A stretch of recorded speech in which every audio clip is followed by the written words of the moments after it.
tous et à toutes. Eh bien, je suis ravie de vous retrouver pour une nouvelle émission Ose ta vie. Et aujourd'hui, je suis ravie d'accueillir Patricia Penaud. Bonjour Patricia. Bonjour Nathalie, bonjour à tous et à toutes. Alors, pour te présenter, j'ai envie de dire que tu es passionnée dans le domaine de la psychologie humaine, du bien-être et de l'énergie. Tu as été infirmière anesthésiste et puis depuis plus de 25 ans, maintenant tu œuvres pour justement faciliter l'évolution de chacun et chacune vers une vie qui est plus épanouie. Tu utilises la sophrologie, le coaching, l'EFT, la perception, les soins énergétiques aussi, et le Mooninki. Alors, je ne sais pas si je l'ai bien prononcé, mais tu nous en diras un peu plus tout à l'heure. Et tu as aussi une chaîne YouTube qui s'appelle Les Voix de l'énergie, avec, ce De qu'on l'harmonie, les de voix de l'harmonie. l'harmonie. Ouais. Je l'ai bien Mais bon, pourquoi pas? écrit sur ma fiche Les Voix de l'harmonie, et je sais pas, je t'ai. Mais c'est vrai Nathalie que les voix de l'énergie, ça marche bien aussi parce que c'est quand même une expertise dans ce que ce que je transmets, ce que je pratique, c'est vrai. Tout à fait. C'était un lapsus révélateur qui montre que c'est sur cette voie aussi que tu es. Et puis aussi, la première question que j'ai envie de te poser, c'est comment as-tu fait pour oser, tu vois, oser changer de vie un petit peu, de passer de cette infirmière anesthésiste, et je crois que tu étais peut-être aussi cadre, tu as fait plusieurs choses, tu vas peut-être nous en parler aussi. Comment tu as eu ce déclic, comment ça s'est passé ce parcours? Alors en fait, si on se situe un petit peu plus jeune, hein, dans mon adolescence ou mon enfance, j'ai toujours eu une intuition profonde qu'on était plus que de la matière en action. Alors à l'époque, j'aurais pas parlé comme ça, hein, on est d'accord. Mais j'avais cette intuition et j'avais une curiosité pour comprendre en fait ce qui nous structurait. Donc j'ai beaucoup lu. Et puis d'un autre côté, de manière plus pragmatique, plus concrète, plus matière, j'étais vraiment intéressée par le soin à l'autre, la guérison, comment faire pour aller bien. Donc j'étais attirée par le côté médecine, soins infirmiers. Et en fait, j'ai vraiment réfléchi un moment pour choisir le soin infirmier parce que ce qui me plaisait, c'est justement ce côté présence humaine quasiment en permanence, parce que quand tu es infirmière, bah, tu es 8 heures, 12 heures avec les patients. Quand tu es médecin, malheureusement pour eux, et je sais qu'il y en a certains ou certaines qui auraient bien aimé être plus, mais ils sont là ponctuellement sur un temps de journée. Donc j'ai toujours eu ces deux axes, si tu veux, le concret, le soin, et puis le non visible, ce qui peut se passer. Et en fait, je me rends compte comme ça avec le recul que j'ai toujours eu des buts, en fait, des intentions de mieux connaître ceci ou de découvrir cela. Donc j'ai avancé en parallèle en fait. Et puis c'est vrai que si on se remet quand même une bonne quarantaine d'années en arrière, c'était pas trop la mode du bien-être, tu vois, du développement personnel. On n'était pas tellement là-dedans en fait. Donc j'étais finalement assez initiatrice dans mon domaine. Et donc quand j'étais du côté infirmier, ce qui m'intéressait, c'était vraiment les services difficiles. Difficiles parce que, enfin, où les gens risquent de mourir, où les gens vivent des circonstances de santé où ils balancent entre la vie et la mort. Donc la réanimation, c'était tout à fait fait pour ça. Et en plus, comme à l'époque, quand tu étais jeune infirmière, tu commençais à travailler de nuit. Il n'y avait pas tellement d'autres postes, hein. Les postes de jour, c'était pour les vraiment beaucoup plus anciens. Et je me voyais pas être dans un service où tu avais juste un tour en début de nuit, un tour en fin de nuit. Je voulais vraiment être actrice. Et donc la réanimation se plaçait bien. Et comme j'avais été bien notée dans mon parcours d'infirmière, ben, on choisissait aussi à l'époque en fonction des notations. Donc j'ai pu choisir un service de réanimation avec un professeur qui était assez reconnu. Et bon, donc j'ai appris énormément de choses sur le plan technique, mais aussi sur le plan humain parce que j'avais ce côté d'humanité. Et puis ben le temps évolue. Et quand je possède totalement des compétences ou des capacités dans un domaine donné, si tu veux, si je fais rien, je vais m'ennuyer. Je commence à être frustrée, tu vois. Et la frustration, pour moi, c'est un indicateur qu'il y a quelque chose qui doit changer à cet endroit de ta vie. Et donc, ben, c'est tout naturellement après que je me suis dit, ben, qu'est-ce que je pourrais faire pour quand même rester dans des services dits d'urgence et contribuer et participer avec les connaissances que j'apprenais de l'autre côté, comment gérer son stress, comment gérer ses émotions, comment rester calme même si tu dois subir une intervention chirurgicale lourde. Enfin, tu vois, donc j'avais vraiment un côté pareil, mais j'avais pas encore fait le grand saut, hein. J'étais toujours dans ce milieu-là.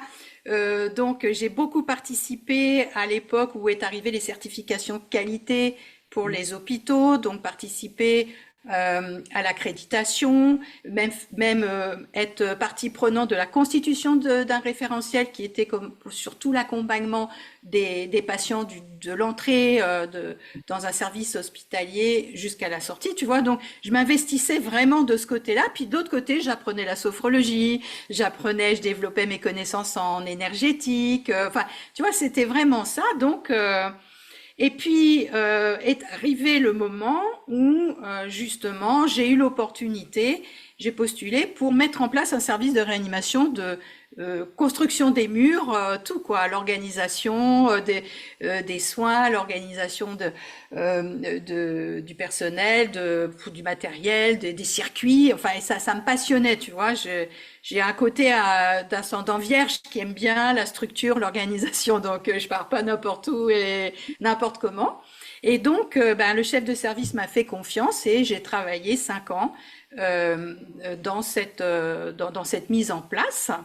Et puis ensuite est arrivé le moment où c'est là le oser, c'est-à-dire soit je poursuivais, parce que j'avais fait une formation, une licence en management, soit je poursuivais dans la lignée habituelle des strates 4 sup, pourquoi pas infirmière générale à l'époque, et soit je me disais, je quittais la fonction publique, alors quand même un axe de sécurité, n'est-ce pas? Et je me lançais à mon compte, tu vois. Et en fait, ce qui a fait que j'ai osé, c'est quelque chose un appel intérieur plus fort que moi finalement dans qu'est-ce que j'ai envie de vivre dans ma vie, comment j'ai envie de la réaliser, en quoi je peux contribuer. On n'a qu'une seule vie dans cette incarnation. Et j'avais pas, si tu veux, j'ai toujours eu en tête cette idée de me dire, j'aimerais qu'à la fin de cette vie, je puisse regarder l'ensemble et me dire, waouh, quelle belle création j'ai fait de cette vie-là, parce que je peux nommer mon âme ou ma présence intérieure. J'ai toujours fait des choix reliés à mon intuition profonde, tu vois. D'accord. Wow, tu as bien osé, toi, que c'est vraiment quelque chose, on sent que bah, tu es en accord avec toi-même, il y a vraiment cette authenticité, mais comme tout, c'est un chemin, et ce qui est rigolo, comme je te le disais en off, c'est que moi aussi, j'ai travaillé à l'hôpital en étant manip radio, et c'est vrai que bah, des fois, bah, en fait, c'est comme toi, moi, c'était juste me dire, bah, j'ai fait ce que j'ai à faire, et je savais que j'avais autre chose à donner, à contribuer, et c'est d'aller écouter cette petite voix intérieure et d'oser. C'est ça le plus dur, hein, comme de quitter la sécurité de la fonction publique, hein, c'est pas facile, mais il y a quelque chose, il y a un élan qui fait que bien on va franchir le pas parce qu'il y a quelque chose de plus grand qui nous attend. Oui, vas-y, vas-y. Oui, et en même temps, c'est pas facile parce que forcément, quand on décide de changer quelque chose du plus simple, je dirais un déménagement, bon, bah évidemment une activité professionnelle, un compagnon, une compagne, il y a forcément des mécanismes qui vont se mettre en place de résistance, de peur, etc. Et je me souviens très bien, je me suis dit 1 an avant que je savais que j'allais faire ce chemin, 1 an avant, je me suis dit, bah, je vais essayer de faire avec les outils que j'ai, tout pour déblayer toutes mes peurs qui étaient présentes et dont j'avais conscience, pour que le moment où je serai dans la nouvelle réalisation, eh bien, j'ai pas ça à gérer. Et donc, j'ai mis 1 an pour préparer avec les outils que j'avais à l'époque, de manière à ce que je sois sécure en moi et que j'ai l'énergie pour faire ce que j'avais à faire et pas être préoccupée au moment où c'était là, tu vois, de gérer les peurs, les angoisses, etc. Ouais, et c'est ce que tu transmets maintenant, je pense, tous ces outils que tu as pu expérimenter. Et donc, tu es aussi auteur hein, de plusieurs livres. Et aujourd'hui, eh bien, on va parler de ton nouveau livre qui s'appelle La sophrologie intégrative, la méthode complète pour cheminer vers une vie harmonieuse aux éditions Le Lotus et l'éléphant. Alors, la première question que j'ai envie de te poser, c'est la sophrologie intégrative. C'est vrai que des fois, sophrologie, eh bien, on dit c'est de la respiration, c'est de la relaxation. Et je pense que justement, ce livre, il est là pour ça, justement, pour bien montrer que ce n'est pas que ça, et qu'il y en a un peu effectivement. Et à qui il s'adresse? Qu'est-ce que, ou plutôt, allez, première question, comment il est né ce livre? Bah, en fait, si tu veux, étant donné que j'ai une expérience dans différentes méthodes, mais que pour moi, une méthode n'est qu'un moyen d'accéder à l'être que nous sommes, j'ai eu envie, au bout d'une vingtaine d'années d'expérience de part et d'autre, de partager ça avec le tout public. Parce que, je veux dire, bon, pour certains, ça va pas plaire, mais pour beaucoup, ça peut être très utile pour passer les caps, surtout qu'on est dans des ambiances, dans des expériences collectives chaotiques, hein. Il faut bien reconnaître que c'est pas simple et que on est, qu'on le veuille ou non, confronté à nos propres démons intérieurs, à nos propres restrictions, à nos propres douleurs. Donc je me suis dit, si déjà, au-delà des ateliers que je fais, des formations que je donne, si je peux transmettre aussi par écrit des choses utiles, donc très pragmatiques, il y a toujours une partie enseignement et toujours une partie pratico-pratique, parce que ça, c'est un de mes trucs, c'est-à-dire comment on fait pour, tu vois, parce que c'est bien beau de dire, allez, reste calme, des stress, mais comment tu fais pour ça? Parce que si tu savais le faire, tu l'aurais fait depuis longtemps, tu vois. Et donc, ce livre, en fait, il arrive, il y a eu les clés de l'énergie avant pour partager tous mes connaissances dans le domaine de l'énergie. Il y a eu le FT pour partager cette fabuleuse méthode sur la gestion émotionnelle. Et donc, c'était tout naturellement, même si j'avais commencé par la sophro, enfin l'énergie, la sophro au démarrage, que sophrologie intégrative est arrivée pour retraduire ce qu'est vraiment la sophrologie, parce que comme tu le dis très justement Nathalie, on mésestime et on méconnaît vraiment ce qu'est la sophrologie, au fond, tel que son initiateur, son fondateur l'a enseigné. J'étais formée par le professeur Caicedo, et puis tel que aussi je l'ai comprise, tu vois, je l'ai mis sur le terrain, je l'ai pratiqué, je l'ai transmis à des gens que j'accompagne, je l'ai transmis en formation. Et donc, c'est beaucoup plus que simplement respirer et se détendre. Ça, c'est de la relaxation. On est avec une approche et une méthode qui aide à mettre de la conscience, à clarifier ce qu'on est, ce qu'on veut. Et donc, c'est beaucoup plus que simplement un outil, tu vois, de gérer des problématiques. On peut gérer des problématiques, mais on peut aussi créer de l'harmonie, de la force, de la puissance, de la cohérence intérieure.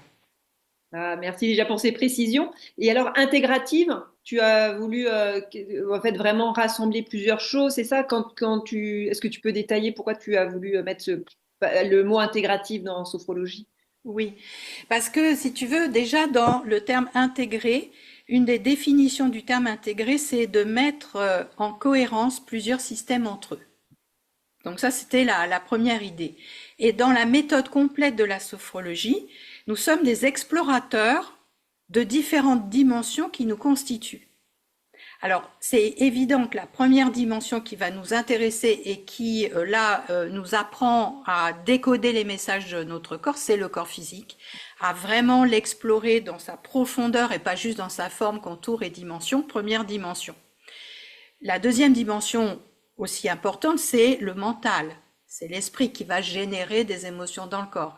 Or, on voit que les méthodes qui sont centrées sur le corps sont arrivées bien après des méthodes qui étaient dans la compréhension de la psychologie, avec la psychanalyse, Freud, Jung, etc. La psychologie, on était plus dans comprendre nos mécanismes psychologiques ou comportementaux, mais en fait pas tant que ça dans le corps. C'est arrivé, la sophrologie est arrivée bien après, et d'autres méthodes sont arrivées après, où le corps, du coup, on s'est dit, mais attends, c'est pas parce que tu comprends une situation que ça y est, tout est réglé. Combien de fois j'ai vu des personnes qui avaient une totale interprétation et compréhension de pourquoi ils vivaient ça, mais pourtant ils avaient tout le temps des angoisses, des choses qui serrent dans le corps et tout. Et donc ils étaient plus dans la tête que dans le corps. Donc le corps, le mental. Et puis on a deux autres dimensions qui est la conscience. Alors la définition de la conscience, tu en as des tonnes selon les cadres de référence, mais en sophrologie, Caicedo a voulu donner la définition de la conscience, au-delà de mettre de la conscience et de la lucidité ou de la clarté sur des choses, donc sur soi, sur ce qu'on vit, etc., c'est un flux et une énergie qui nous structure et qui maintient toutes les autres dimensions en cohérence. Bon. Donc comment étudier ça? Comment la découvrir? Comment mobiliser cette énergie que nous sommes pour la mobiliser dans des projets, et des projets qui sont pas juste des projets en qualité de vie, c'est-à-dire ce que je mets sous projet de qualité de vie, c'est comment je gère mon stress, comment je dors mieux, comment je gère mes émotions, comment je développe ma concentration, ma confiance en soi, mais aussi des projets existentiels, c'est-à-dire qu'est-ce qui donne du sens à ma vie, où est-ce que j'ai envie d'habiter pour être bien, qu'est-ce que j'ai envie de faire comme métier qui va me permettre de m'épanouir, donc dans l'idée d'un épanouissement personnel.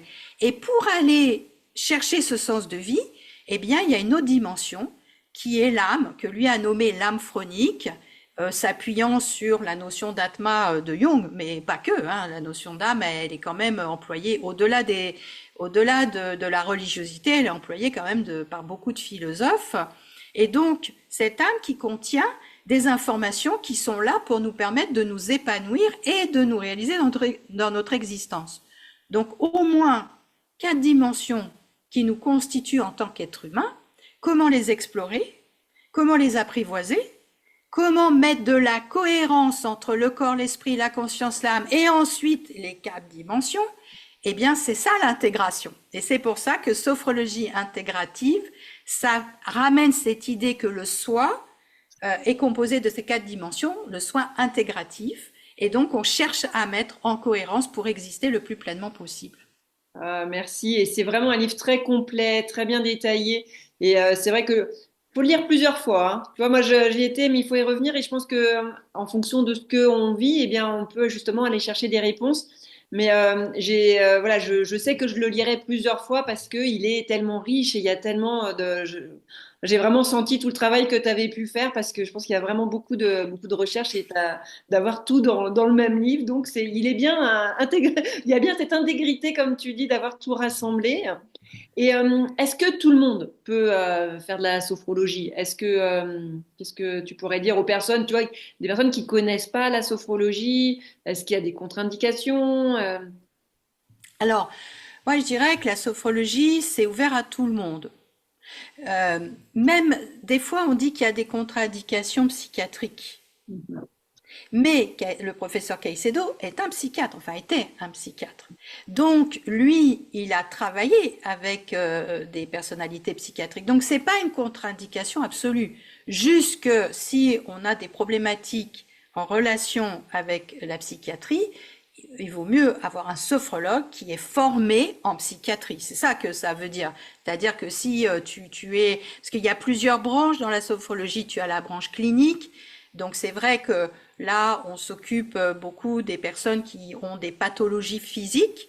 Et c'est vrai que c'est quand même intéressant d'avoir un passé et des antécédents dans le milieu médical ou paramédical pour savoir comment mieux adapter, mieux comprendre et connaître ce qu'est telle maladie et adapter les exercices par rapport à telle situation. Mais on peut faire de la sophrologie sociale.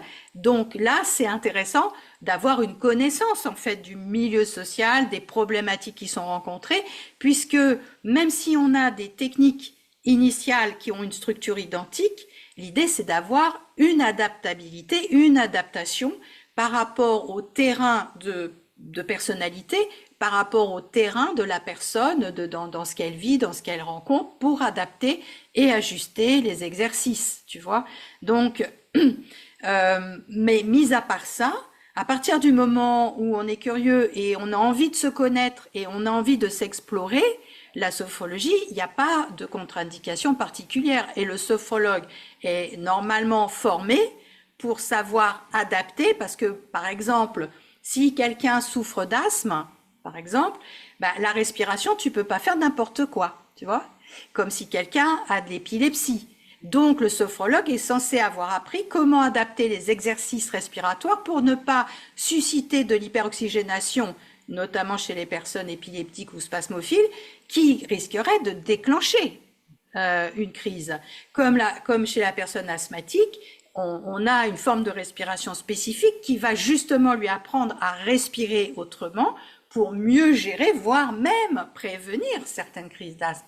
Donc normalement, si tu veux, ce ne sont pas des contre-indications, ce sont des précautions que le sophrologue doit prendre par rapport aux antécédents médicaux, psychologiques de la personne qui vient le voir. J'ai une idée en même temps qu'on est en train de discuter. Tu vois, je me mets à la place de personnes qui ont, en fait, qui ont entendu juste parler de sophrologie, mais qui savent pas vraiment comment ça se passe. Est-ce que tu aurais un petit exercice à nous faire en live, tu vois, pour qu'ils puissent plus sentir ou ressentir? Je sais pas, hein, je te demande ça comme ça, c'est pas préparé. Peut-être pour la gestion du stress ou des émotions, juste pour en passant par la pratique, est-ce que tu aurais un exercice qu'on pourrait faire ensemble? Alors, tu vois, c'est vrai qu'il y a plusieurs choses dans la sophrologie. La première chose, c'est prendre conscience de ce qu'on vit. Voilà. D'accord? On n'est pas en mode détente, allongé sur une plage de sable fin, en train de vivre, etc. Mais donc, un exercice qu'on pourrait très bien faire, parce que ce que j'ai constaté, c'est qu'il y a beaucoup de gens qui sont pas en contact avec leur corps. Ils savent pas trop ce qu'ils y vivent, sauf quand le corps est douloureux. Là, tu peux pas passer à côté de la douleur. Mais par exemple, il y a un exercice très simple, déjà pour prendre conscience de sa respiration. La respiration, c'est vrai que c'est la base, mais si par exemple on met les mains sur le ventre, tu vois, Mhm. sur l'abdomen, euh, comment tu penses ou comment tu sens, comment tu perçois que ton abdomen bouge quand tu inspires et quand tu expires? Est-ce que tu as l'impression qu'il bouge beaucoup, pas du tout? Tu vois. Ça, c'est la première question. On essaye de se concentrer sous les mains pour percevoir ce qui se passe à cet endroit-là. Prenez le temps de le faire aussi en même temps. C'est vrai que c'est un bon temps de pause, donc merci. Voilà. Et ça, c'est très bien pour défocaliser de la tête, parce que quand on est stressé, qu'est-ce qui se passe? C'est parce que notre mental y court, même si la situation de stress n'est plus. Donc, on reste concentré quelques instants là. Donc, on a une respiration, un mouvement ou pas. Si on n'a pas de mouvement, bah, ça veut dire qu'il y a une amplitude ventilatoire qui ne va pas aller dans les poumons. Et, chose quand même intéressante, si on croise les données entre ce que vit le corps et ce que vit le psycho-émotionnel, eh bien, la respiration abdominale, la base, c'est ce qui assure la sécurité intérieure. Donc, si ça ne bouge pas à cet endroit-là, comment est votre niveau de sécurité intérieure? Chocotte, peur, plutôt que sécurité? Point d'interrogation. Et puis, on va continuer. Donc, laissons une main sur l'abdomen et mettons une autre main ici sur le milieu du thorax. Et même principe. Concentrons-nous quelques instants pour observer. Est-ce que c'est l'abdomen qui se gonfle plus que le thorax? Ou est-ce que c'est le thorax qui se gonfle plus que l'abdomen? Ou les deux pas trop, genre on est presque en train d'étouffer? Ou le thorax bouge pas et l'abdomen bouge? Qu'est-ce qui se passe là, maintenant, quand on observe?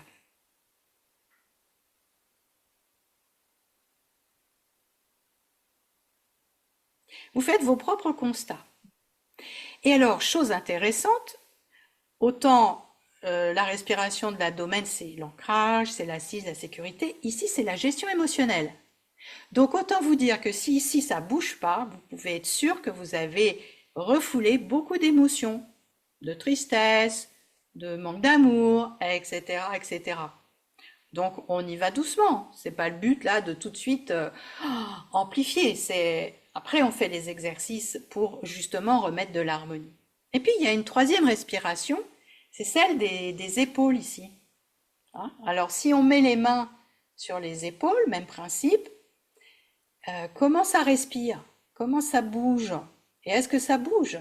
Et comme c'est une respiration plus subtile, Si vous n'êtes pas connecté trop au corps, peut-être amplifier la respiration pour essayer de percevoir ce qui se passe. Et celle-là, elle ventile le cerveau. Quand t'imagines, quand on est stressé, là-haut, avec les pensées, et ça. Bon. Si on sous-utilise sa capacité ventilatoire, le stress va être vraiment présent dans tous les muscles. Et en plus, les muscles, ce sont nos réserves calorifiques, d'énergie calorifique. Donc, pas étonnant qu'on soit fatigué de la tête et du corps dans ces cas-là. Donc, on prend conscience et on met l'intention que ça commence à se mobiliser. Donc ça, c'est la première chose. Et ce que j'aime bien ensuite faire avant d'aller dans la détente physique elle-même, c'est de comprendre que notre inspire sert à quelque chose et notre expire sert aussi à quelque chose. Donc, on peut tout à fait consciemment décider d'utiliser le souffle, l'expire, pour chasser loin de soi les tensions. Et consciemment, on pense à quelque chose, on pense à un inconfort du corps, on pense à une pensée en boucle et on la souffle à l'extérieur. On peut, même si on veut, parce que ça aide des fois pour certains, faire le geste. Je me débarrasse de ça. Et l'inspire, c'est fait pour se remplir. De quoi avez-vous besoin?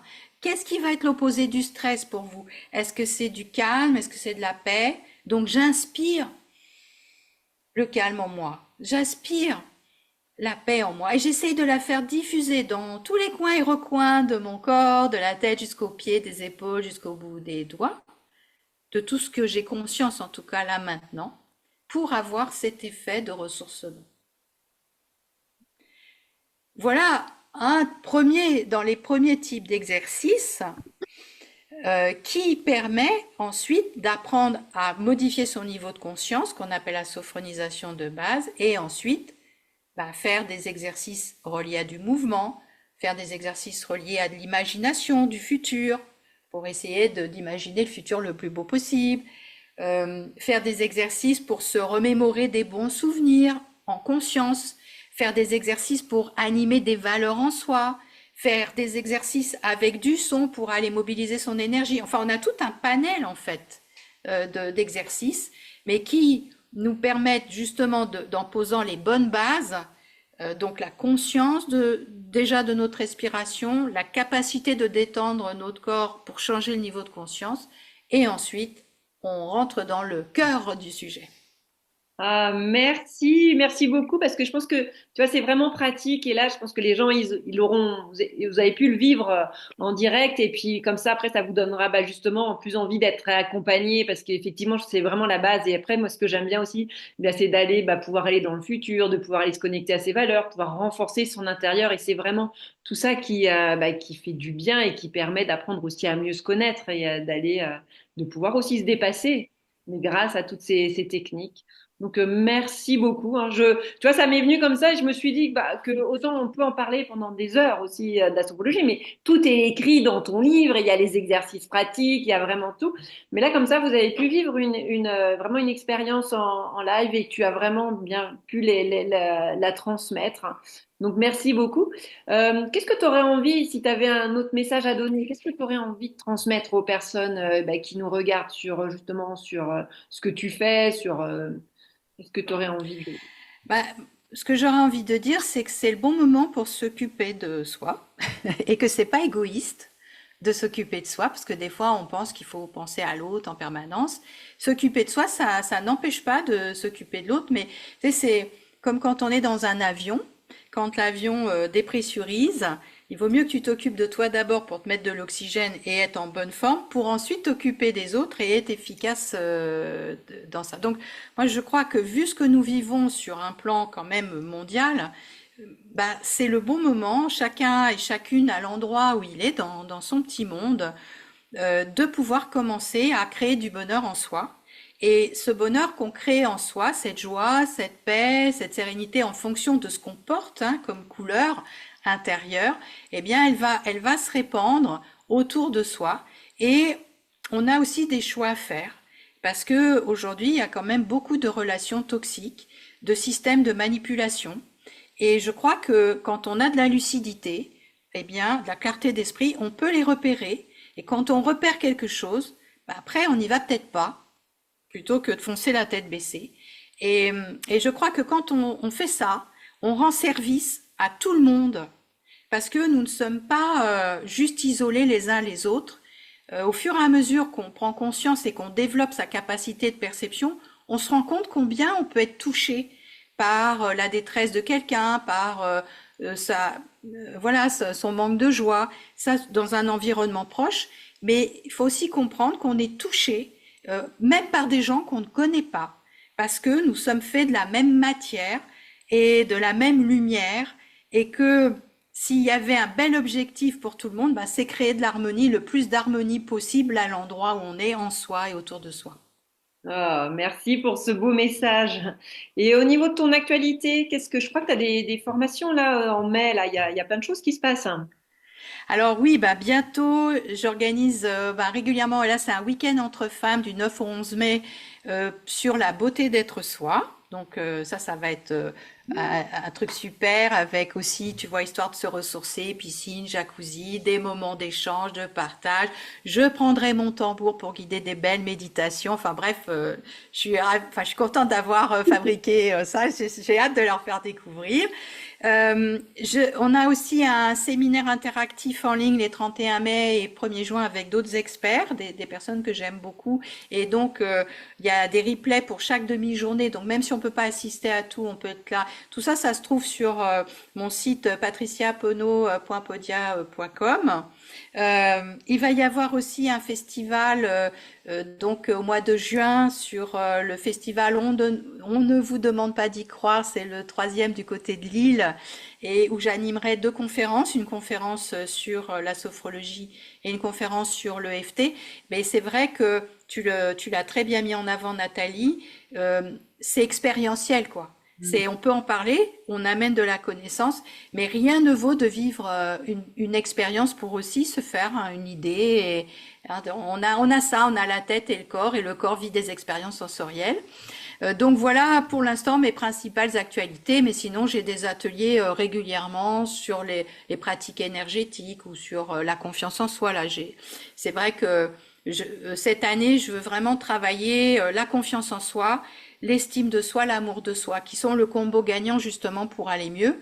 Et donc j'ai mis en place déjà la confiance en soi sur un atelier qui est 2 heures une fois par semaine sur 4 semaines pour avoir justement ce côté évolutif et travailler sur les différentes couches, dimensions de ce que nous sommes.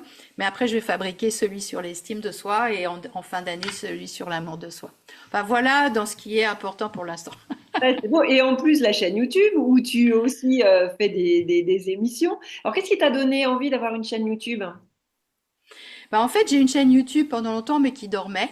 Et puis, après le Covid, je me suis dit, écoute, il y a tellement de gens qui font des trucs incroyables et qu'on connaît pas, que j'avais envie déjà de partager ça. D'où mes émissions d'auteur à auteur, d'inviter des auteurs. Et en tant qu'autrice moi-même, bah, du coup, on plonge un peu de manière différente, tu vois, dans les sujets, pour faire connaître les travaux de chacun et de chacune et offrir une boîte à outils, en fait. Peut-être que ce qu'un tel va vous dire, ça vous plaira ou peut-être pas, mais ça ouvre des possibilités. Et puis après, j'ai créé Voyage de l'âme en terre humaine parce que pour moi, euh, on est dans ce voyage en fait. On n'est pas juste le corps, mais cette âme, cet esprit qui nous constitue. Et puis il y a des, enfin voilà, qui n'a pas vécu des choses difficiles dans sa vie? Comment tu t'en es sorti? Comment s'est passée ta résilience? Qu'est-ce que tu as appris? Et je me dis que ces témoignages servent aussi à d'autres qui pourront se reconnaître pour leur redonner de l'espoir malgré des situations qui seraient difficiles. Donc ça, c'est quand j'interviewe des personnes. Et puis, ben, moi, ce que je peux partager dans des méditations guidées, des petits tutos, comment faire pour, ou là, je suis en train de travailler pour justement le Munaiki, qui est une pratique de sagesse amérindienne et je trouve que c'est intéressant de voir comment d'autres populations qui n'ont pas la même culture considèrent la vie et voient la vie et qu'est-ce qu'on peut en tirer, qu'est-ce qu'on peut en prendre.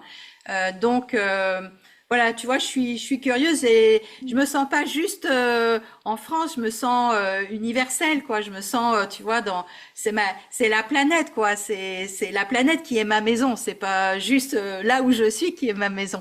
Voilà, j'avais envie par cette chaîne, tu vois, faire tout ça et proposer des choses pour aussi gratuitement pour des personnes qui n'ont pas forcément des moyens d'aller faire. Ça ne remplace pas, bien évidemment, mais ça peut donner et par-ci un peu de joie, et par-ci un peu d'espoir, et ça, c'est quand même énorme. Wow, merci beaucoup pour tout ce que tu fais, tout ce que tu transmets, pour ce beau partage. Je remonte ton livre, L'actualité. Il est sorti fin février, hein, je crois, hein, Mars, ouais, début mars. début mars. Donc il est tout nouveau, c'est ton nouveau bébé. C'est ça, Voilà, exactement. la sophrologie intégrative aux éditions Le Lotus et l'éléphant. Et en mot de fin, qu'est-ce que tu aurais envie de nous dire? Tu nous as partagé plein de choses, mais si tu avais un dernier mot à nous transmettre. Eh bien, écoutez, j'essaye de vous transmettre le plus d'amour possible.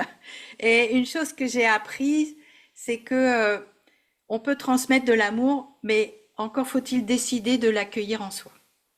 Voilà. Merci beaucoup Patricia pour ce beau partage. Et puis bah, moi je vous dis à très bientôt pour une nouvelle émission Ostavi. À bientôt et encore merci. Merci Nathalie, merci à vous tous et toutes.